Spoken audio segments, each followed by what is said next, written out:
Okay, it's just a minute after 12, so I'm going to go ahead and get started with some introductions. I just want to make sure that everyone is aware that we are recording this meeting, so we will post a link. We're building out a YouTube channel for alumni and families, and that should be available within a week or so. People are welcome to come and go as you need to. We know that not everybody has an hour for lunch in the middle of your workday. So thank you so much for joining us. My name is Rachel DuPont, and I am the parent engagement officer on our alumni and family engagement team here at Whitworth University. And I am a parent of two recent Whitworth grads. So put together this session with Traci and Ethan because I recognize as a parent that sometimes when those billing statements come out in the summer, it can cause a little bit of anxiety or confusion. Sometimes our communication with our students isn't always as smooth as we want it to be when they're coming and going with work and activities during the summer. And we want to make sure that you have the tools you need to help work with your student to set up, to understand the billing statement, to understand the payer process. And I'm really looking forward to having Traci and Ethan help with that.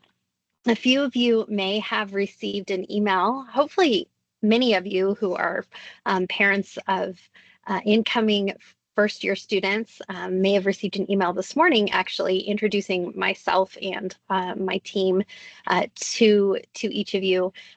This is one of several parent and family virtual forums that I hope to have throughout the year.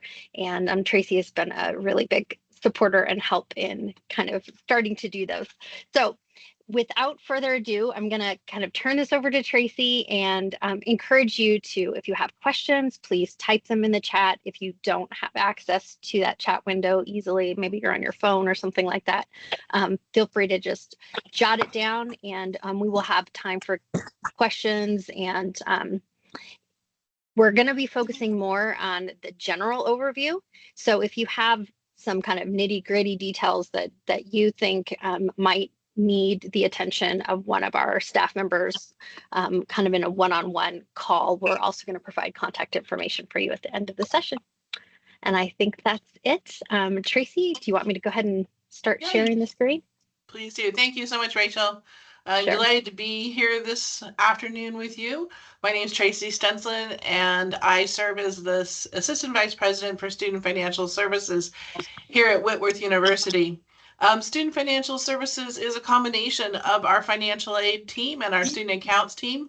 We work in partnership to support students in their financial journey in terms of applying for financial aid straight through to their student account and paying on it. So we know parents are a major factor in this process. I've been a parent of two college students, so I know it can be confusing and frustrating at times. We do everything we can to streamline it for families, but we know that it still can be a little bit confusing. So I'm hoping this PowerPoint and this presentation kind of gives you an overview of our billing process, but like Rachel said, that doesn't mean that we can't help you with one-on-one issues following the session if you have any. So Rachel, I think we'll go ahead and get started with the agenda. I just like families to know what we're going to be covering. We're going to talk a little bit about the payment guide, billing and payment guide, what it means to be a proxy. I want to make sure everybody's clear on our cost of attendance this year, the billing timeline, tools you have to make your payments, monthly statements and communications, the late fees that are assigned, some tools to pay the balance if you're concerned about that. And then Ethan, our expert in payment plans, will come on board and explain payment plans and authorized payer. And then I'll finish up with some reminders of some important dates and our contact information, and then we will be open for questions. Okay, so we have created for all our student populations a billing and payment guide. This is a sample of what the outside looks for traditional undergraduates. It is available on our website, but we send it to all students who are registered for fall about a week before we send the billing email. So your student would have received this probably in the last week in June. And if you are signed up as a proxy, and we'll talk about that in a second, then you also should have received one. So this was for all students who were registered for fall, should have received this billing and payment guide. It's a guide that walks you through most of what we're going to discuss today, and serves as a reference guide for the academic year.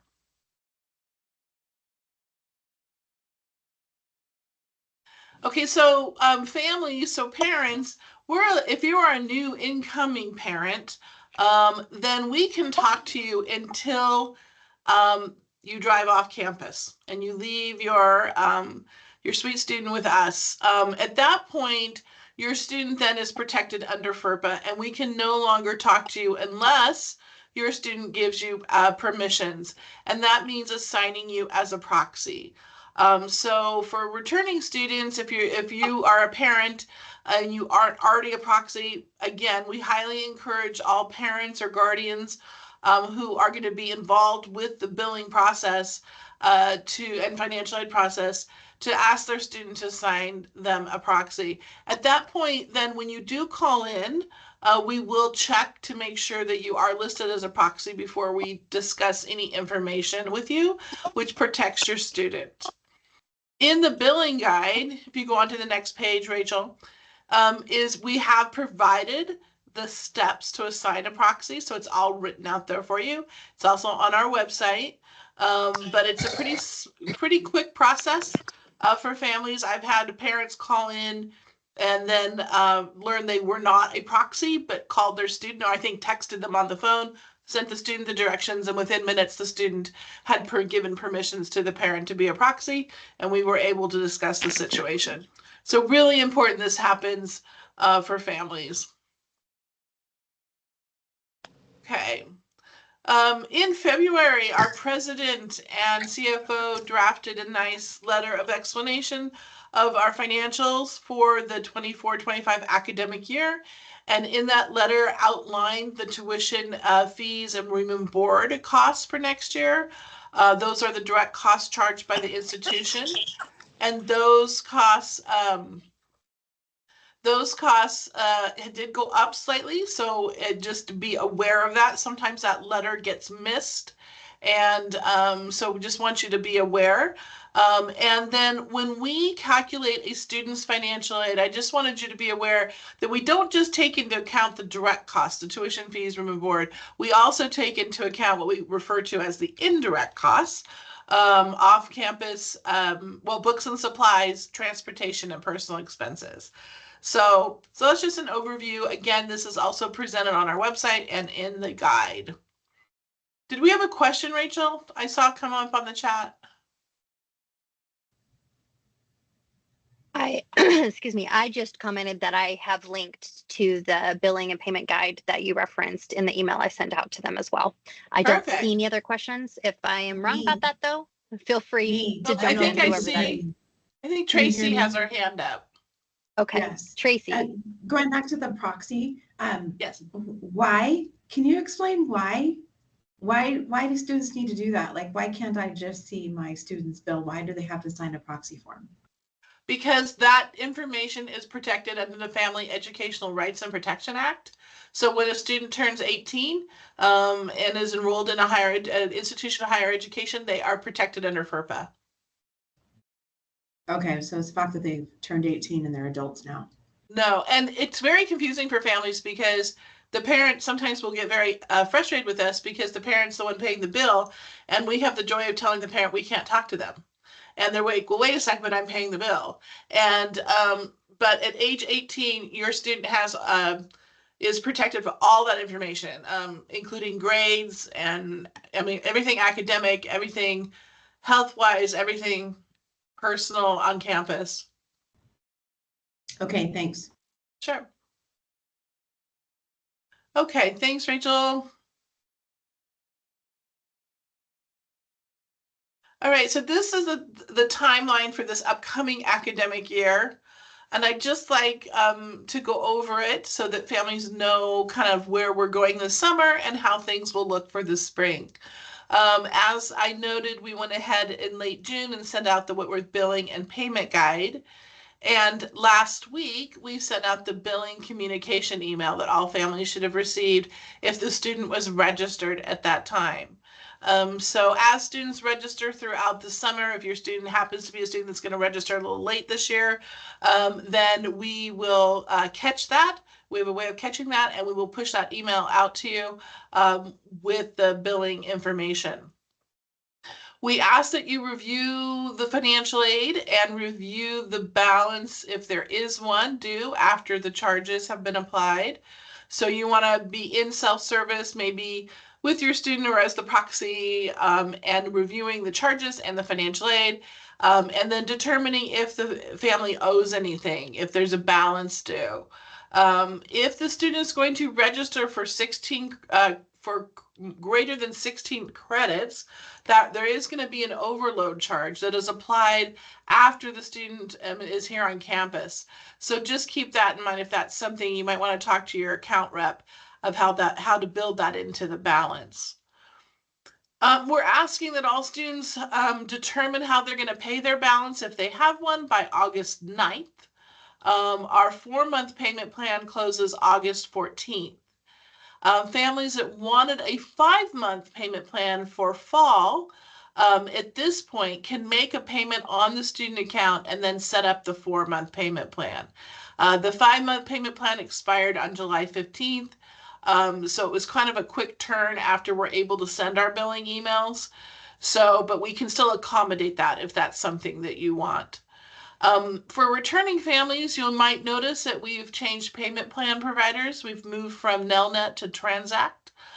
We found that Transact has more services available for our families. It's a little more streamlined. It goes from our self-service right into their portal. So I think when Ethan demonstrates it, you'll notice that it's really a nice change for families.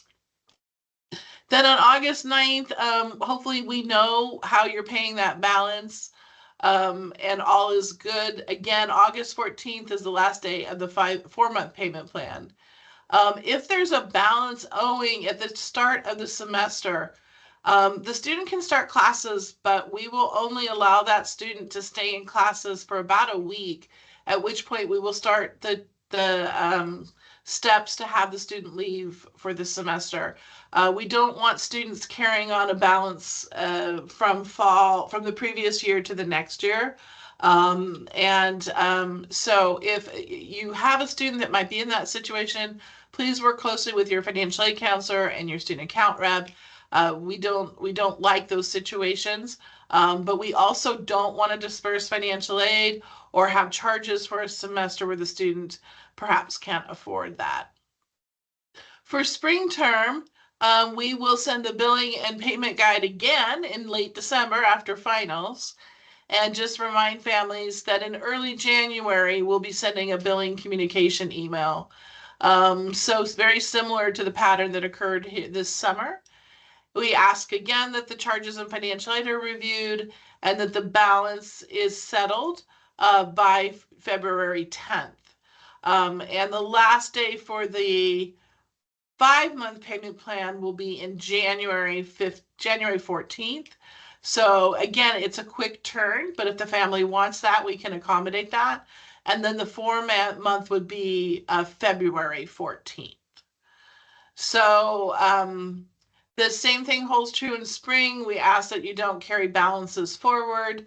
And so if that's something that happens from the fall, work closely with your account rep and financial aid counselor.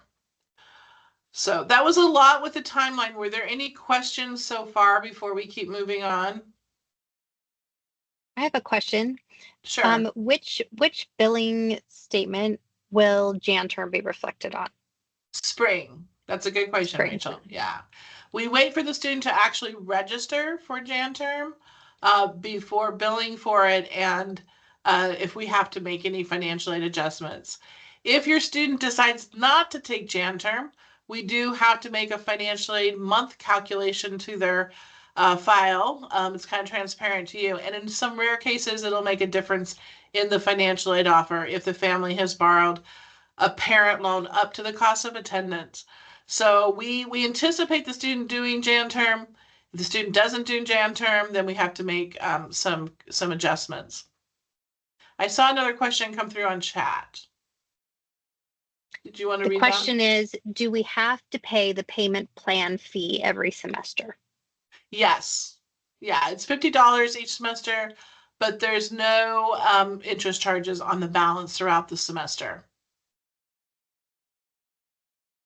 Another parent asks, if the student is required to stay during Jan term because of a sport, are we required to pay for Jan term? They have to, if they're just taking credits, they're required to pay for it.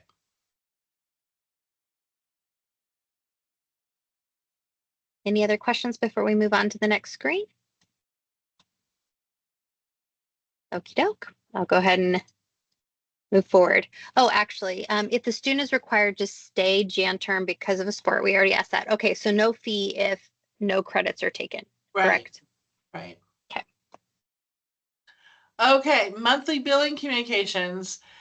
We begin sending statements starting in the fall in October, November, and December.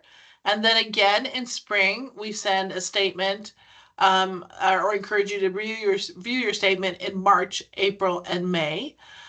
You can view your statement on self-service. Again, if you are a proxy, you can get into self-service and see this statement. And I did do some screenshots of the statement that you would see a sample. You just want to go ahead, Rachel. So the account statements are really nice. They're really clean. They're laid out by the charges. And then they show the financial aid.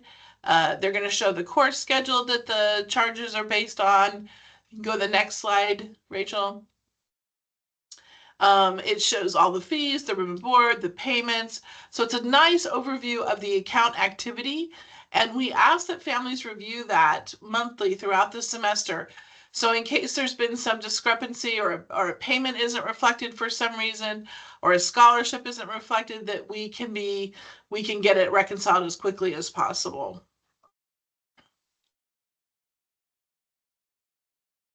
We don't charge any interest on past due balances, but we do have monthly late fees. So October is when we would begin that. So any balances that are not reconciled with a payment or a payment plan, then there'd be late fees assessed on those accounts.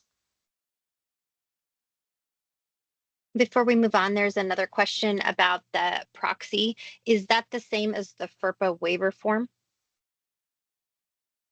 I think did someone query that on our site? I'm not familiar with that. I'm not familiar with the FERPA waiver as well. Yeah, we used to have something like that years and years and years ago.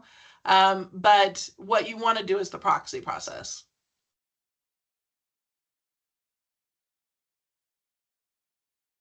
Okay. So if the family determines when going through the bill that there is a balance due, we just outline in the guide some resources to help cover the balance. Like you can obviously make a payment. There's financial aid and there is outside scholarships. Hopefully the student is researching and looking for. And then we do have some credit-based loans. We have a federal parent loan, and then we have private education loans that the parent might be able to co-sign on for students to help out with those balances.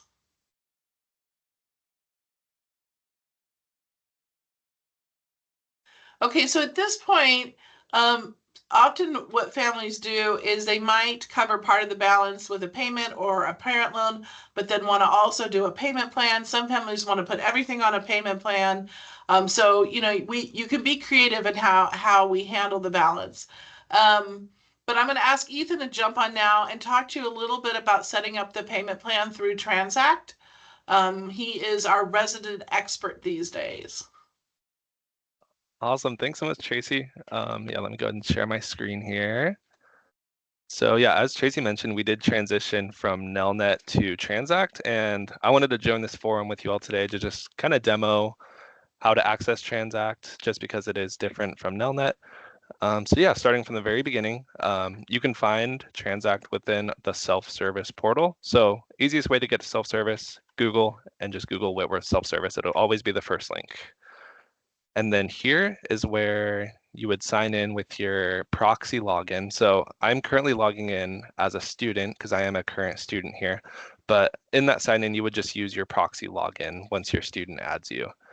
And once you're kind of in the main, the home screen of the self-service portal, you'll just go into student finance. And then here over here by the helpful links, you'll see a couple different links here for Transact, one for current students and one for authorized payers.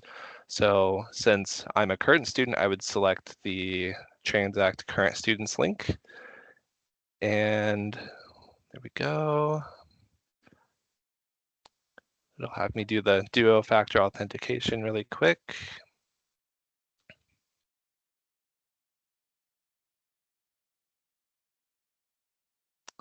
And then once that happens, it'll take a couple seconds to load up here.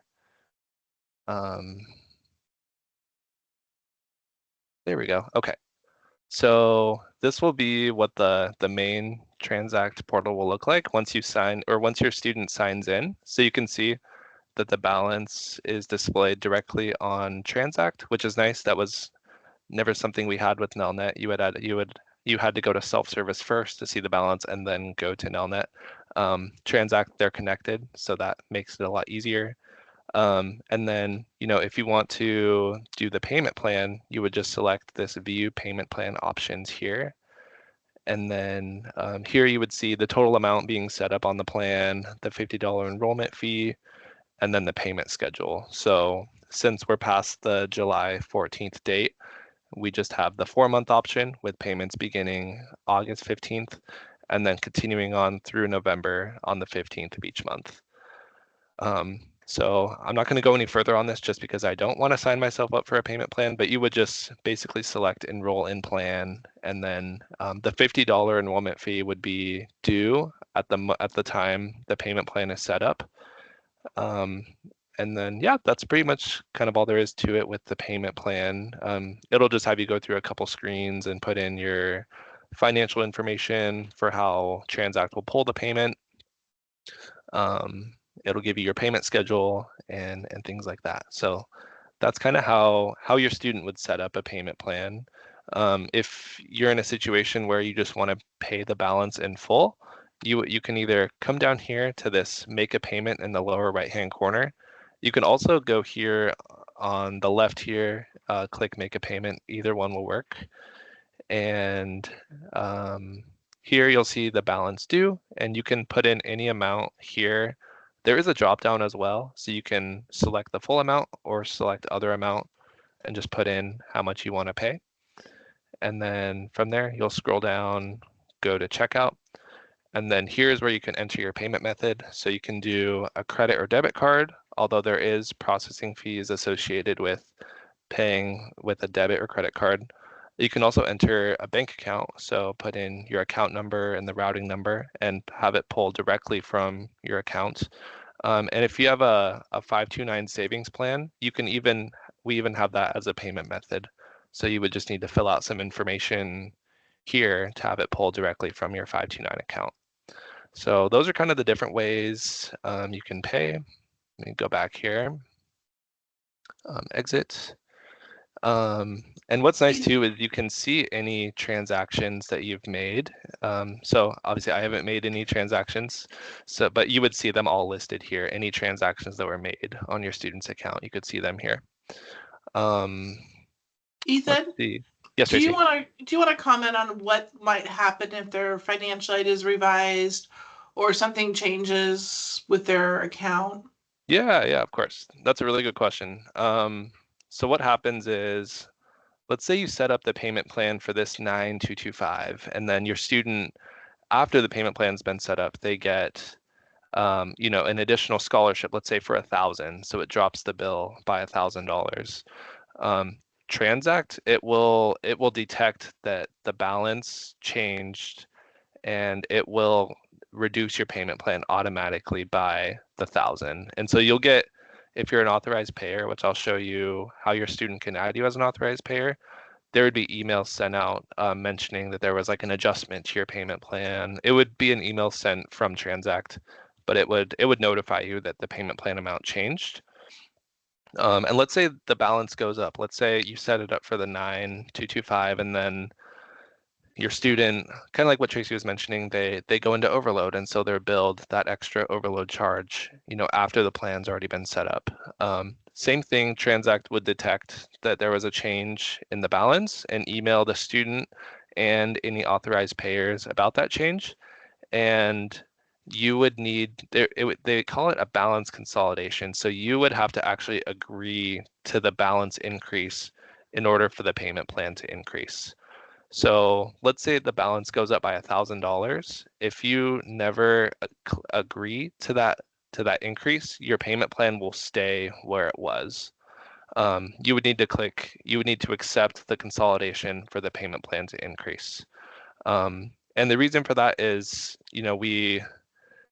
we want to kind of be, some students and some parents don't want the extra amount included on the payment plan. Maybe they'd rather just prefer to pay that amount in full and leave the payment plan where it's at. So I think just the biggest thing, we don't want to increase, and it's not a good practice to increase the payment plans just without the parents consenting to that. It's one thing if it goes down, but I think it's another thing if it goes up. So that's kind of the rationale behind why you have to agree for it to go up. Does that kind of make sense?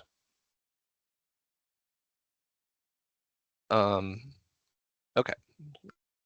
I had a question about scholarship opportunities within, if we are talking probably to quite a few parents who this is their students' first year at Whitworth. Okay. They have merit scholarships and so forth that have been applied. But once they're at Whitworth, what's kind of the timeline for beginning to pursue other types of financial aid to offset the balance on their bill? You mean for the current academic year? Yes. Yeah, so what we would do is we'd have the student come in and find out if there's some special circumstances related to what, if something has changed. And then we would certainly, put them on a list or keep them on our radar if something became available. But we really try to steward all our resources before the semester starts to students. So we don't really have anything to award during the academic year. When we get outside scholarships, we then target students who might be able to apply for them, which we have seen a decline in students applying for scholarships, and we don't know why. We try really hard to make it as simple as possible, and I know the donors do the same. But we do reach out to students and say, hey, there's a scholarship you can apply for, and it's pretty sizable. And it's amazing to us the number of students who don't apply, but when we see that, we do reach out. And what's the deadline for applying for the next academic year for those? Usually in February, our donor-based scholarship application is due. It goes out in December, sometimes November, with it being due in February. We ask students that they do file the free application for federal student aid, since some of those donor-based scholarships are need-based. And then we ask students to, of course, complete the FAFSA as soon as possible after October 1st, so that we can make offers earlier than we were able to this year because of the FAFSA delay. Great, thank you. I'm going to look at the chat here again. The deadline for signing up for the payment plan, if you were breaking it up into 5 months, I'm just recapping what I understood, was the 14th, so a few days ago, or the 15th, a few days ago. Right.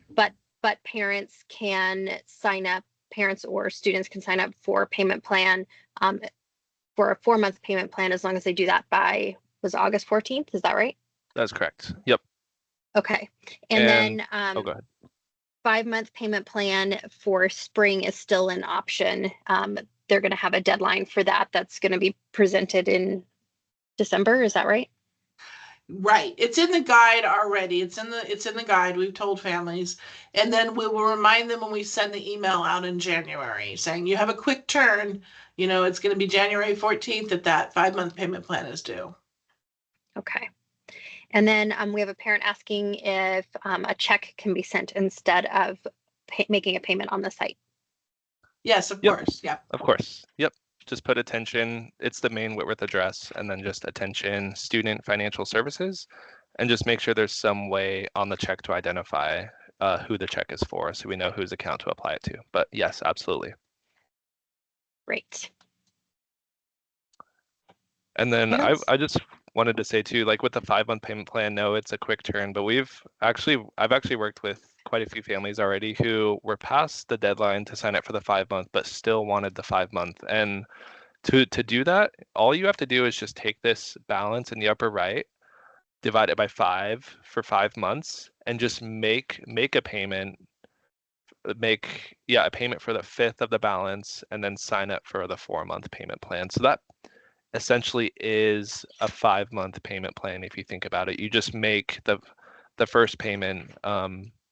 You would just make the payment down here for the 5th of the balance, and then you can go right ahead and sign up for the 4-month payment plan. So that would be one way to do the 5-month payment plan, even though we're past the deadline to do the formal 5-month plan, if that makes sense. Yeah, that's great. Another thing I forgot to mention too is if your student is going on an off-campus trip this academic year, those payments can be made within Transact as well. So if I'm just on the main overview, you can scroll down under these available items and click here. You can also, in the upper right-hand corner, there's a link here. Click here to make a payment towards a 2024-25 off-campus program. So either one of those will take you to the same spot. And then all you need to do is just find what trip your student is going on. So let's say I'm going on the Advanced Spanish in Spain. You would just select the view details, enter the amount you want to pay, add to payment. And then yeah, you would just go to pay now and then just put in your information and submit the payment. So yeah, that's one way. You can pay towards the study abroad trips. The last thing I kind of wanted to mention with Transact is how to add an authorized payer. So just because you're a proxy doesn't automatically grant you an authorized payer in Transact. They are two separate things. So let's say, for example, if a parent's a proxy, they can access self-service with their proxy login, but they will not be able to access Transact. So if a parent's going to be paying on a student's account, they must be added as an authorized payer within Transact. So to do that, would just be in the upper left in My Account, and then you would have your student select Send a Payer Invitation. And here they'll just put in the first name, last name, email address, and then confirm the email address and click Send Invitation. And what happens is once the student submits the authorized payer, an email is sent directly to the email that the student entered here, and it'll have a username and a temporary password, and then a URL. And so you can select the URL directly in the email, and then enter in the credentials that were emailed to you, and then from there it'll sign you in. It'll actually have you create a real password. So the password that will get you in the first time is a temporary password. Once you sign in for the first time as an authorized payer, you can create your own password. And like I mentioned, you would go to a different link if you're logging in as an authorized payer. So the student would always select the current student's link here because it takes the student directly in. Selecting the Transact authorized payer, it would, and because I'm already signed in, it's not gonna demo it very well, but it would take you to a sign-in page here. Let me just close out of these. Let me see if it'll work. Yep, there we go. So this, if you see this, that's how you know you're in the right spot. Because it'll ask you for a username and a password, and you would enter in your authorized payer credentials and click sign in, and then you would be signed in as an authorized payer. That's great. If you were to sign in, like if you were to accidentally click this current students link, you would see your name, and then you wouldn't see a balance due. So that would be kind of your first indication that that's the wrong link. You would always want to select the authorized payer link. So yeah, I think that's all I kind of have for the Transact piece, but feel free to post any questions in the chat if there was anything that needed some clarification. I'm happy to answer any questions about a Transact or anything similar to that. Thanks, Ethan. Awesome. There are a few more questions. Okay. One is similar, actually, where you showed us how we could pay for students who have a off-campus class that they're going to be taking.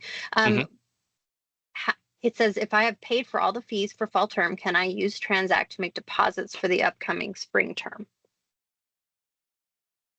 Okay, let me sign back in here.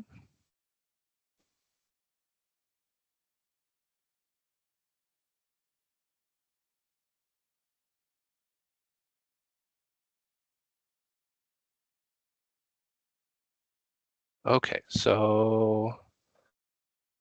And I gather, Elizabeth is the one who posted the question. I gather that you're not referring specifically to off-campus or study tour type things. You're talking about actual fees and tuition and that kind of thing for the coming semester. Right, okay. So how the system works is you see the balance here in the upper right hand corner. So if there's a 0 balance, you should still have this make a payment button down here. Let's see here. So let me take that back. How Transact works is the system has to be displaying a balance due in order for a payment to be made for tuition. So let's say that this is 0. There wouldn't be a way to make a payment because there would be no tuition balance coming over, if that makes sense. So the system, yeah, there would need to be a balance on the account to make a payment towards that balance. So if your student was paid in full for fall and you wanted to make payments towards the spring semester, I don't think Transact would be able to accommodate that, if that makes sense. Yeah, typically we can't accept payment on the account until the charges have been applied for that term, which will be early January. Okay. But parents are more than welcome to mail a check directly to our office, and we can post it to the student's account, and the student would have a credit balance until the spring charges are posted. Or even if the student paid in person at our window, we could do it that way. But with Transact, because it brings the balance over, Transact has to be reading that there's a balance in order for a payment to be made. Okay. Yep. Elizabeth, That's a really if we good didn't question. answer that question fully, feel free to type in again if you need more clarification. Another parent asks, how does Whitworth get the local scholarship funds our child has been awarded? Usually, well, I hope I answered this correctly. If the student has been awarded local scholarship funds, typically those funds are given to the student or mailed to the school by the donor. It depends on the organization. Some like to go directly to the school. We get a check on the behalf of for so-and-so, or the student is given the money, the student brings in the check. It just depends on the donor. Okay. Can you pay with a combination of sources? For example, money coming from checking and the 529. Absolutely. Yep. And of course. I'm guessing they're referring to in Transact if that's an option to pull from multiple places in one transaction, or if you have to do multiple transactions. Yeah, you can't do it in one transaction because it would only select one payment method per transaction. So if I go to checkout here, it's not going to let you select, okay, $5 towards the debit or credit, $5 towards the bank account. You would just have to make a combination of transaction, or yeah, just break it up into separate transactions based on the payment method you want to use. Okay. Good question. Here's another question. If two parents are authorized payers and one makes a payment, will it show to the other parent?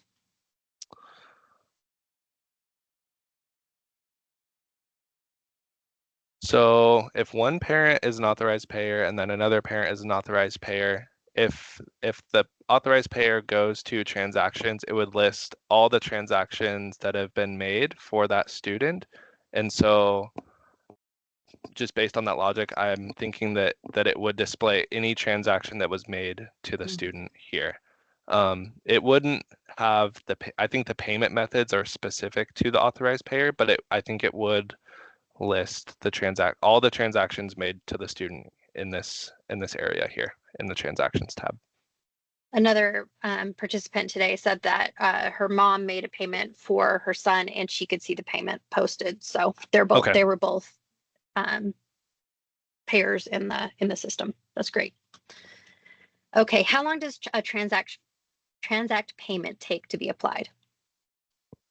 This is the beautiful thing with Transact is it's instantaneous. So before with Nelnet, let's say a parent or student made a payment today's Wednesday, it might not be until Friday or even the following Monday for that payment to be applied to the student's account.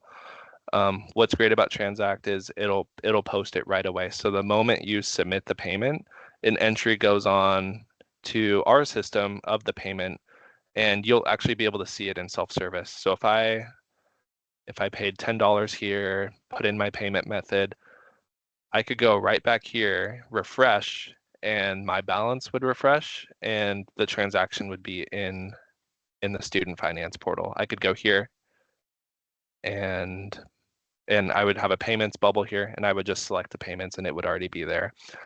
And that's actually really nice too, because we have some, like I mentioned, we have parents that want to make a payment towards the balance and then enroll in a payment plan. You know, before we had to wait for that one-time payment to be posted first before the parent enrolled in the payment plan, just to make sure they're enrolling in the payment plan for the amount that they want to. What's nice about Transact is they can literally make a payment here, submit, and then right away just sign up for the payment plan, and the balance will be updated. If it's not, you might want to sign out and sign back in. We did run into that with a parent this week where they made a payment and it wasn't updated, and it's because they needed to sign out and sign back in to kind of refresh the session and the server. And once they signed back in, the balance was updated with the payment that they made.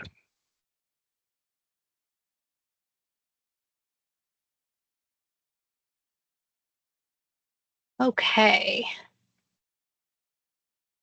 Okay, should we carry on? Yeah, before he stops sharing his screen, is there any other questions that might be demonstrated within the portal so that you have a chance to see it on the screen?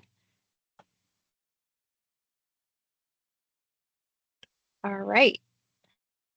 If you want to go ahead and stop sharing then, Ethan, I will reshare the presentation. Thanks, Ethan. Okay. Can y'all see that? Okay. Yep. So just as a reminder, just what Ethan went through is also in the guide. And it's also in the email that we sent the student and any signed proxy. So you have that at your fingertips. Really like the authorized payer feature in this payment plan provider, as multiple people can serve as payers on the student account. So if you do have that grandma or that aunt or uncle or somebody who wants to pay on the student account, it's going to be a little bit easier for them than in the past. Okay, going forward. Can I ask a question about that? Do they need to be a proxy to be able to be a payer on the account? No. Okay. All right. Great. No. Okay. We do ask that families or that students sign a financial agreement when they first start Whitworth University, just understanding that they are committing to charges. That's a one-time agreement, but if your student hasn't done that yet, it should be appearing on their checklist as something that needs to be done, as well as an authorization that we can use Title IV aid for non-allowable charges. And what I mean by that are charges like parking tickets, library fines, etc. So if charges do appear on the account and the financial aid can cover it, the student is authorizing us to do so with the Title IV aid, the financial aid. That is a federal requirement. Both those agreements usually are signed when the student enters the university as a one-time, can be changed at any time. except if the student does not want to sign the financial billing agreement, then of course we would have other challenges. I'll just leave it at that. We encourage all families to sign up for the 1098-T electronically so that when we get those produced, we can just have those available for you on the self-service portal.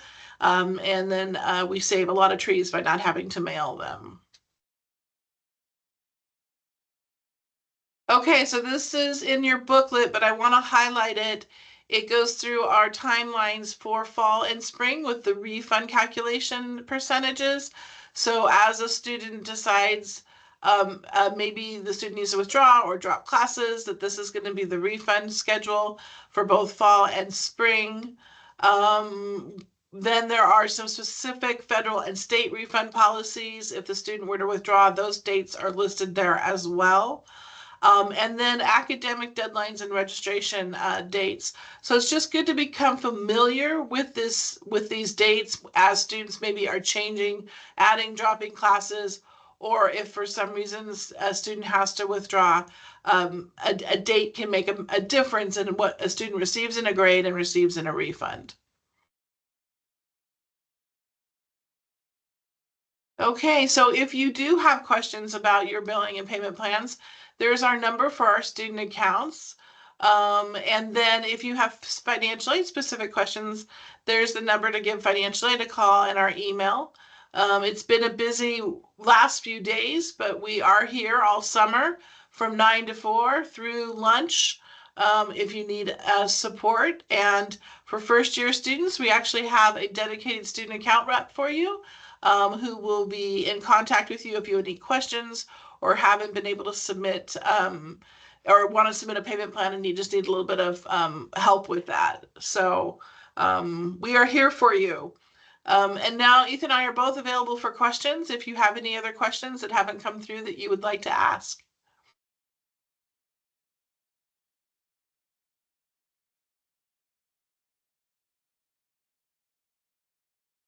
I do. We are a team that really prides ourselves on student service, and we really work hard at trying to make things as helpful and clear as possible. So if you do find something in the process that isn't working as well as you think it should, please let me know. Drop me an email, and then we can look at refining that or streamlining that or fixing that. We really want this process to be as stress-free as possible because we know that there's enough in your year that is busy, and we certainly don't want this to be a burden on any level. So please let us know how we can further make it easy for you if you have suggestions. I'm so totally open to that. Some great questions just came up. How do you decline a loan that was part of a student's financial aid offer? That is a great question. So all the student needs to do is send us an email and tell us that he or she doesn't want the loan. And the student does need to be clear whether it's a subsidized, unsubsidized, if it's the both loans. The student has the right to change his or her mind until like the last I would say the last couple weeks of the semester. So we've had students decline the loans and then second semester decide, oh, I actually need those loans. We always encourage students to decline the unsubsidized loans first because those are the the loans that are being charged interest. The subsidized loans, the government's paying the interest on those loans while the student's in school and for 6 months after the student graduates. So if that loan is paid off before the end of the 6-month grace period, that's an interest-free loan. But just an email, and it does have to come from the student. It can't come from the parent because these loans are offered to the student in their name.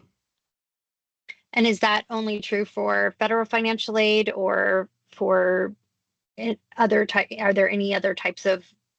Those are the only things that would students, be declined. Typically work study is just an option for them. So the students don't have to decline that. And we rarely see a student decline gift aid, free money. It's not very often. We actually call them if they do that because most of the time they want the free money. And so usually the loans are the only things that require a decline. So Courtney, hopefully your question was answered regarding that. It sounds like it does have to be the student, can't be a proxy. Somebody else asks about password issues, if they should be who those should be directed to. I can take that one. And I'm assuming the password issue is for like an authorized payer within Transact. I'm gonna share my screen here really quick. I can demo that. So if you take into this screen and you don't remember your password, you can just select this forgot password. And as long as you have access to the email that the authorized payer account was set up through, you can just enter your email here and it'll send you a password reset link to the email if it's verified that they have that email on file. Let's say you're in a situation where you don't remember the email that's tied to your authorized payer account. That's something you'd want to contact us about, and we can look into resolving that issue for you. And I think that if, Becky, if you're referring to self-service through the parent portal or through PyReport, my guess is that they're going to need to call the help desk. Is that correct, Ethan? Yep. So if you don't remember your proxy login or anything specific to Whitworth, the help desk, you call them or email them. And you'll just probably have to verify, your name and who your student is. But yeah, that would be a help desk question, and they would be able to assist you with that. Okay, a few more questions. When can we apply for Parent Plus loans? We're asking students or parents to do that now because it is a process where you have to be accepted. And so if being approved your credit, and so we want to get that loan going and in place. We won't disperse that loan until the very beginning of the semester. But now is the perfect time to get that loan in place. Carol has a question that may be a little bit more specific to her situation. So I'm going to ask that either Traci or Ethan follow up with her Okay. afterwards. Is that okay? Sure. Carol, if you want to email one of the email addresses that's on this, I stopped sharing the screen. Why don't you go ahead and email parents@whitworth.edu and with your preferred email address, and I'll make sure that I connect you with either one of them. And then what do I do if my son's 529 account is not listed on Transact? Yeah, let me look into that here.